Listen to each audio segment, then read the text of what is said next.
জীবনে কিছু করে দেখাতে হলে আকাশের সেই সীমা ছুঁতে হবে যে সীমা ছোঁয়ার কথা আপনি কখনো ভাবতেও পারেন না। তাহলে নিজের মধ্যে এই তিনটি গুণ সম্মিলিত করুন। প্রথম, নিজের লক্ষ্যে পৌঁছবার ইচ্ছে, একাগ্রতা।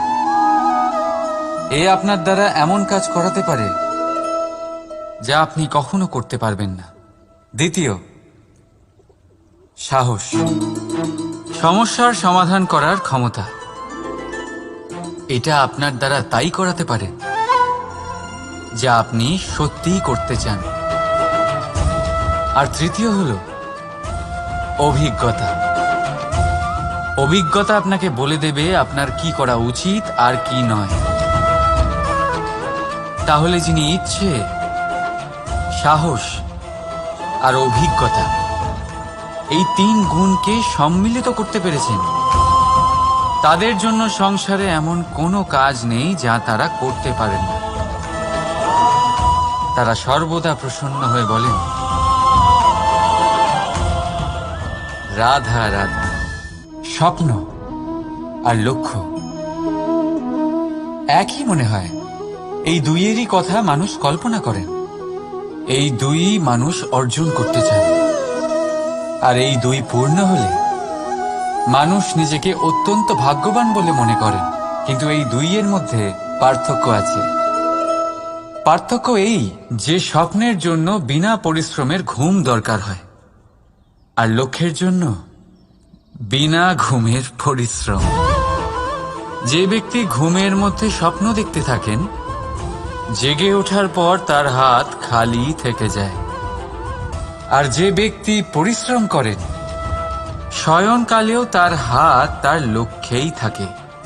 তাই যদি স্বপ্নও দেখতে হয়, তাহলে লক্ষ্য জেনে পরিশ্রম করুন আর ভালোবেসে বলুন, রাধা রাধা। ইচ্ছে, সিদ্ধান্ত আর নিশ্চয়তা, এই শব্দগুলো আমরা আমাদের জীবনে অনেকবার শুনেছি, তাই না? জীবনে অনেক সময় অনেক কিছু পেতে খুবই ইচ্ছে করে, কিন্তু শুধু ইচ্ছে হলেই কি সবকিছু পাল্টায়? সবকিছু পাওয়া যায়? অনুর্বর জমিতে বাস করা ব্যক্তির মনে ইচ্ছে হয় যেন সে শীতল জল পায়, কিন্তু সে পায় না। যে এক কুয়ো খোঁড়ার সিদ্ধান্ত নিয়েছে, সে মাটি খোঁড়ার জন্য কোদাল অবশ্যই পেয়ে যায়। আর যে নিশ্চিত করে নিয়েছে, সে দেরি করে হলেও সেই শীতল জল অবশ্যই পেয়ে যায়। তাই জীবনে কেবল ইচ্ছে করবেন না, সিদ্ধান্ত নিন আর তারপর নিশ্চিত করুন, সব পেয়ে যাবেন। আর ভালোবেসে বলুন, রাধা রাধা। প্রদীপ জ্বালানোর কাজ বড়ই আনন্দদায়ক। উজ্জ্বলতার এই শিখা যেন আত্মার মধ্যে গিয়ে মনে উল্লাস ভরে দেয়।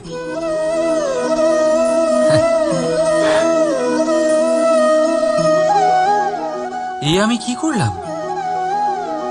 আমি একে নিভিয়ে দিলাম, অথচ এই দিয়েই আমি অন্য প্রদীপগুলি জ্বালিয়েছিলাম। কারণ যতক্ষণ এই শিখা অন্য প্রদীপগুলিকে জ্বালাচ্ছিল, ততক্ষণ এই নিজেও জ্বলছিল। কিন্তু যেই ও এই কাজ করা ছেড়ে দিল, তখন একেও নিভতে হলো। বুঝলেন? সেরকমই জীবন হলো উজ্জ্বলতা দেওয়ার আরেক নাম। যদি জীবনে শুভ কাজ করেন, অপরের উপকার করেন, অন্যদের সহায়তা করেন, তাহলেই জীবিত থাকবেন। আর যেদিন এই কাজ করা আপনি বন্ধ করে দেবেন, শ্বাস প্রশ্বাস নেওয়া সত্ত্বেও মৃত হয়ে যাবেন।